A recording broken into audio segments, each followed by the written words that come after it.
그런즉 너희가 어떻게 행할지를 자세히 주의하여 지혜 없는 자같이 하지 말고 오직 지혜 있는 자같이 하여 세월을 아끼라. 때가 악하니라.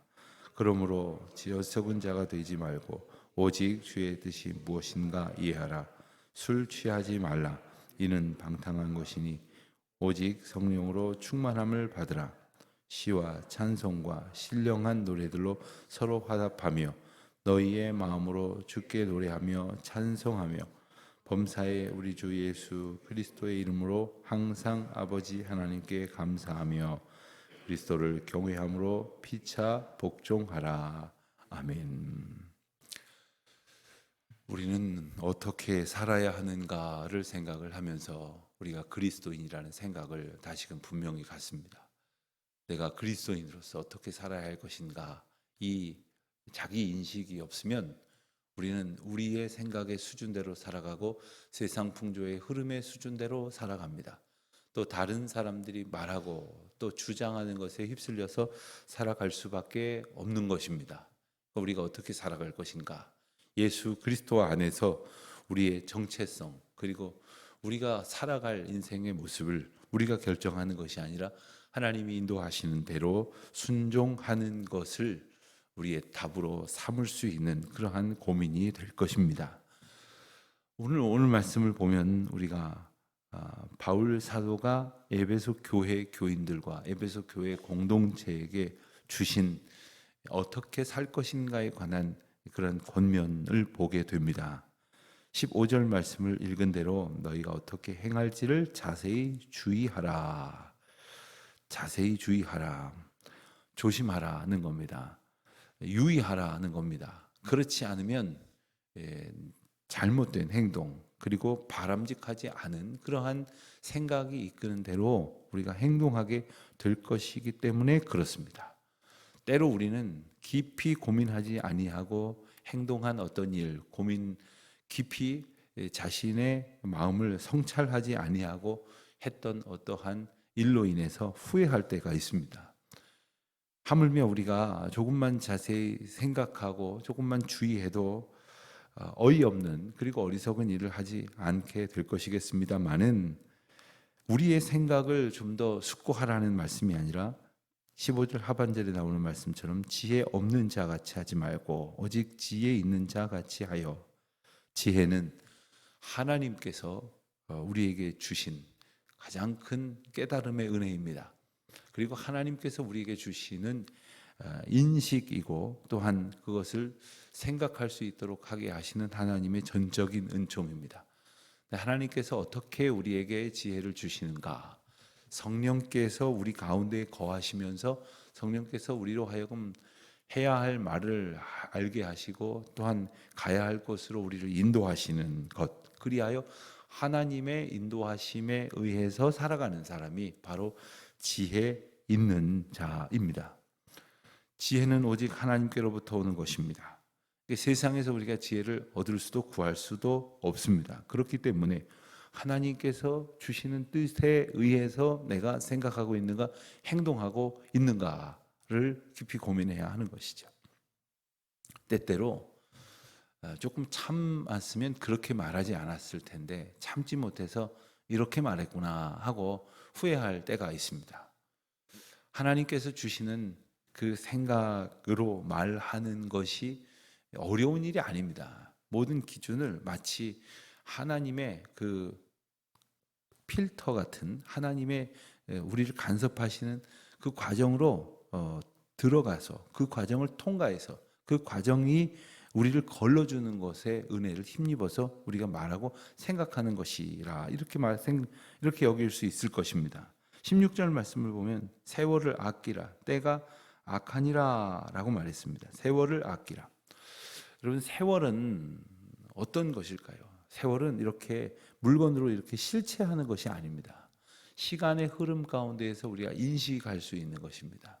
그런데 우리는 시간이 눈에 보이지도 않고 잡히지도 않고 다 꽁꽁 묶어놓을 수도 없지만 이 시간을 살아가고 있는 우리를 통해서 이 시간이 흘러가는 것을 느낍니다. 종종 그런 생각이 드시지 않습니까? 갑자기 오늘이 며칠이지 하다가 오늘이 10월 27일이다 하는 것을 보면서 깜짝 놀라는 거죠. 아니, 벌써 10월이야? 혹시 그런 생각을 하시는 분이 계신지 모르겠지만 하루하루를 열심히 살다 보면 오히려 세월의 흐름을 잘 못 느끼는 것 같아요. 그러다가 참 빠르다 이런 생각이 드는데, 세월을 아끼라는 말씀은 무슨 뜻입니까? 세월이 형태적으로 실제하지 않는 것인데 어떻게, 내가 쥐어서 주머니 속에 넣을 수도 없는 것인데 어떻게 아끼냐 하는 것입니다. 이것은 이 세월이 허비되도록 두지 말라는 것이요, 반대로 말하면 세월이 바르게 내게 주어진 시간의 은혜가 바르게 사용될 수 있도록 하라는 겁니다. 이 기회가 바르게 사용되어져야 한다는 것입니다. 여러분, 그런 이야기 들어보셨을 것입니다. 매일 아침 우리의 지갑에 가령 한 100만 원이 딱 들어와 있게 됩니다. 은행에, 통장에 들어오든지. 이 100만 원을 오늘 하루 종일 사용을 하고, 그리고 내일 아침이 되면 또 다시 빈 지갑에 100만 원이 딱 채워진다고 한번 생각을 해보십시오. 여러분, 표정들이 100만 원 갖고 별로 감동이 안 되면 한 1000만 원이라고 생각을 해보십시오. 이걸 하루 동안 써야 됩니다. 잘 써야 됩니다. 그런데 이게 안 쓰면 그냥 없어지는 것이 아니라 반드시 써야 된다고 한번 생각을 해보십시오. 마치 이거를 사용하지 못하면 그 하루를 마감할 수 없기에 막 불이 나게 시간이 마감이 다 되기 전에 하루에 이 해당되어지는 이 돈을 선용해야 된다고, 그리고 착한 일에, 하나님께서 기뻐하시는 일에 선용해야 된다고 한번 생각을 해보십시오. 그저 나를 위해서 1000만 원짜리 물건 사고 오늘은 또 사고 그런 것이 아니라 하나님의 뜻 가운데서 이 시간을 우리가 받았고, 그리고 그것을 잘 사용하기 위해서는 이것의 소중함을 알아야 한다는 것입니다. 우리는 때때로 시간을 허비할 때가 있어요. 물론 시간을 허비하는 것이 아무 일도 하지 않고 무의도식을 했다고 생각을 하고 싶지만, 오늘 본문의 뜻은 그런 것이 아닙니다. 내가 하루 종일 굉장히 분주하고 여기저기 다니면서 많은 일을 했다고 사람들이 막 정말 칭찬하고, 그리고 우리를 향하여 와, 정말 많은 일들을 어떻게 하십니까? 이런 이야기를 듣는다 할지라도 하나님의 뜻에 합당하게 사용된 것이 아니면 그건 허비한 겁니다. 우리가 별로 하는 일은 없는 것 같고, 남들에 비해서 세상이 요구하는 건 쓸모가 많지 않은 인생이라고 생각이 들어도, 우리에게 주어진 그 마땅한 일을 하나님의 뜻에 입각해서 행동하고 있다면 그것은 하나님께 영광이 되어지는 것이고 때를 소중하게 살아가는 것입니다. 종종 그런 분들이 말씀을 들을 때가 있어요. 내가 하루 종일 이 집 식구들 빨래나 하고 밥이나 하고 청소나 하고, 내가 이거 하러 내가 세상에 태어났나. 여러분, 그것도 하나님께서 우리에게 주신 삶의 은혜를 감사하면서 살아갈 수 있다면 그것은 때를 아끼는 것이 되지만, 내게 주어진 일이 얼마나 소중한 일인지를 알지 못한 채 불평하고 원망하면서 살아가면 아무리 많은 일을 했어도 그것은 결코 하나님의 지혜에 합당한 행동이 아닌 것입니다. 그래서 주부들이 집에서 여러 가지를 수고하는 것을 살림이라고 하지 않습니까? 살린다는 뜻의 말에서 나온 겁니다. 살리는 겁니다. 가정을, 자녀들을, 가족들을.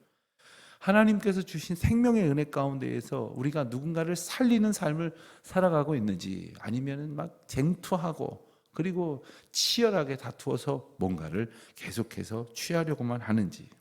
17절 보면, 그러므로 어리석은 자는 어떤 사람입니까? 하나님이 없다고 주장하는 사람이라. 시편 14편의 말씀에서는 어리석은 자는 하나님이 없다 하는도다 말씀하십니다. 그렇습니다. 하나님이 없다고 말을 하는 사람이나 혹은 삶의 모습이 하나님이 계시지 아니하는 사람처럼 그렇게 살아가는 사람들이 바로 어리석은 사람들입니다. 그렇게 살지 말고 오직 주의 뜻이 무엇인가 이해하라.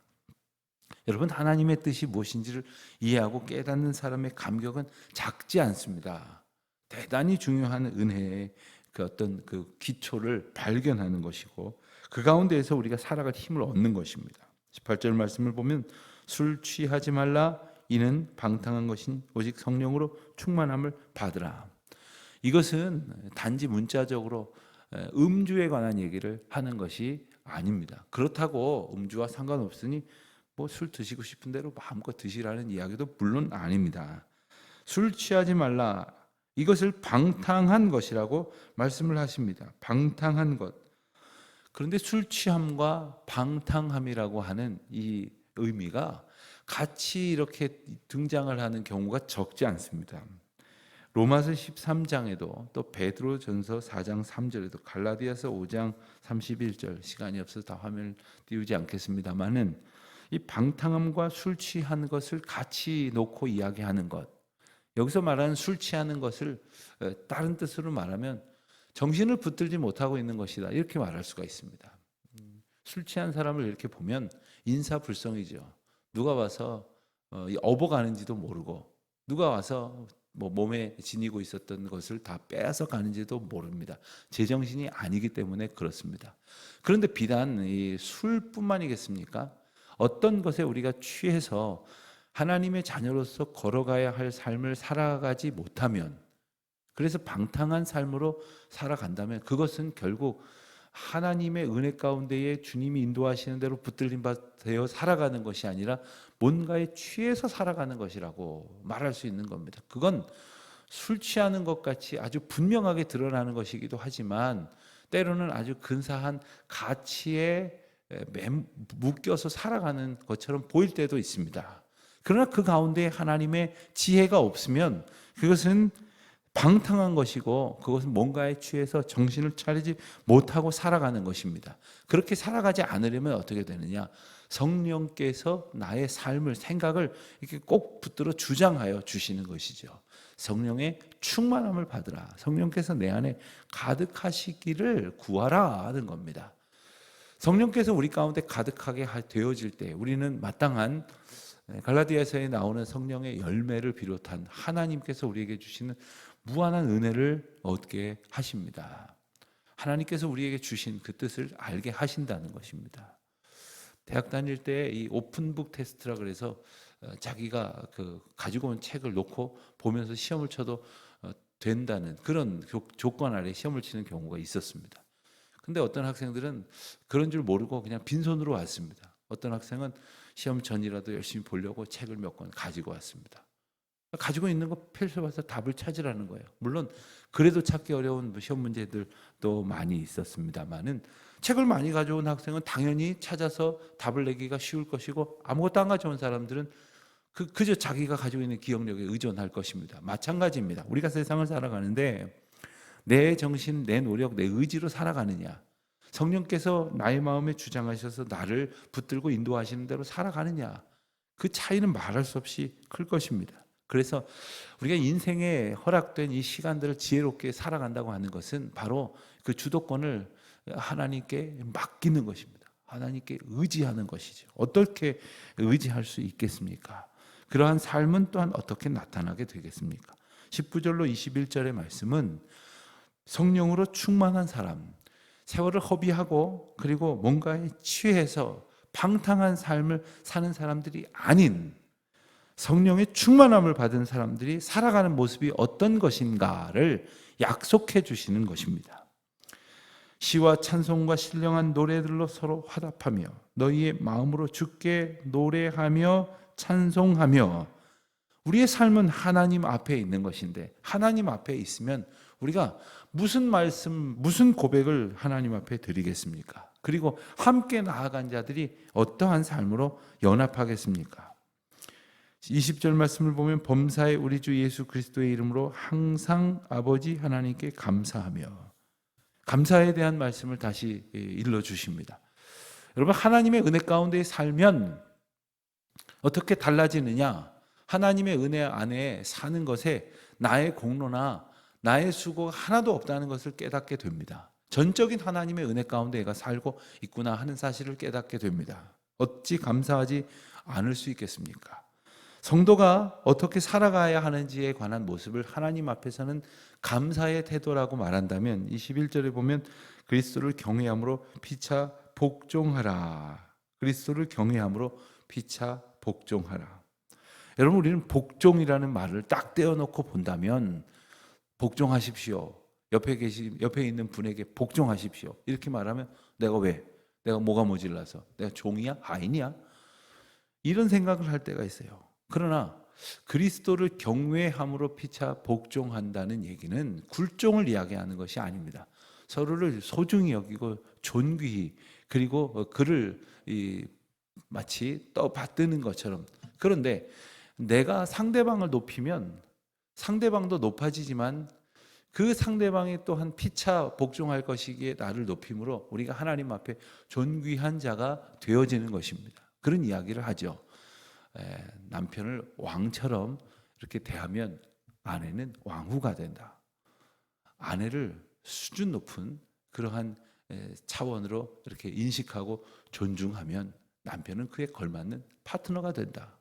그런데 거꾸로 아주 남편 알기를 무슨 벌레만도 못하게, 아내 알기를 아주 보잘것없는, 아주 무식하고 그리고 게으르고 나태한 자로 그렇게 폄훼한다면 같이 수준이 낮아지는 것이겠죠. 물론 여기에는 내가 높아지기 위해서는 남을 높여주십시오라는 이야기를 하는 것이 아닙니다. 우리를 높여주시는 분은 오직 하나님 한 분뿐이십니다.